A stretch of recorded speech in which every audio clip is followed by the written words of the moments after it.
సమాజ భద్రతకు సీసీటీవీ కెమెరాలు ఎంతో అవసరమన్నారు పోలీసు అధికారులు.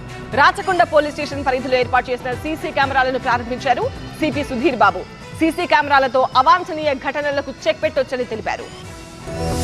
ఎల్బీ నగర్ జోన్ పరిధిలో భద్రత మరింత కట్టుదిట్టం చేశారు పోలీసులు. క్రైమ్ రేట్ తగ్గించడమే లక్ష్యంగా ముందుకు సాగుతున్నారు. ఈ క్రమంలో 860 సీసీ కెమెరాలను ఏర్పాటు చేశారు. ఈ సీసీ కెమెరాలను రాచకొండ పోలీస్ కమిషనర్ సుధీర్ బాబు ప్రారంభించారు. 14 కాలనీలు, 4 గ్రామాల్లో 79,32,000 రూపాయలతో 380 సీసీటీవీ కెమెరాలను ఏర్పాటు చేశారు. అలాగే కమ్యూనిటీ చొరవతో 2 సంవత్సరాల వార్షిక నిర్వహణ కాంట్రాక్ట్ తో మిగిలిన 480 సీసీటీవీ కెమెరాలను ప్రత్యేక డ్రైవ్ కింద ఏర్పాటు చేశారు. రాచకొండ పోలీస్ స్టేషన్ పరిధిలో 119 ఆలయాల భద్రత కోసం సీసీటీవీలను ఏర్పాటు చేసినట్టు తెలిపారు రాచకొండ సిపి సుధీర్ బాబు. ఈ కెమెరాలను కమాండ్ అండ్ కంట్రోల్ సెంటర్ తో అనుసంధానించి ప్రత్యేక బృందంతో 24 గంటలు పర్యవేక్షిస్తామని తెలిపారు. భద్రతను పెంపొందించడం, నేరాల నివారణ, నేర కార్యకలాపాలను అరికట్టడం ద్వారా సురక్షితమైన సమాజాన్ని సృష్టించగలమన్నారు. నేరాల దర్యాప్తుల్లో సీసీటీవీ సహాయపడటం, నేర విశ్లేషణను సులభతరం చేయడంలో సీసీటీవీ కెమెరాలు కీలక పాత్ర పోషిస్తున్నాయన్నారు police commissioner G Sudheer Babu.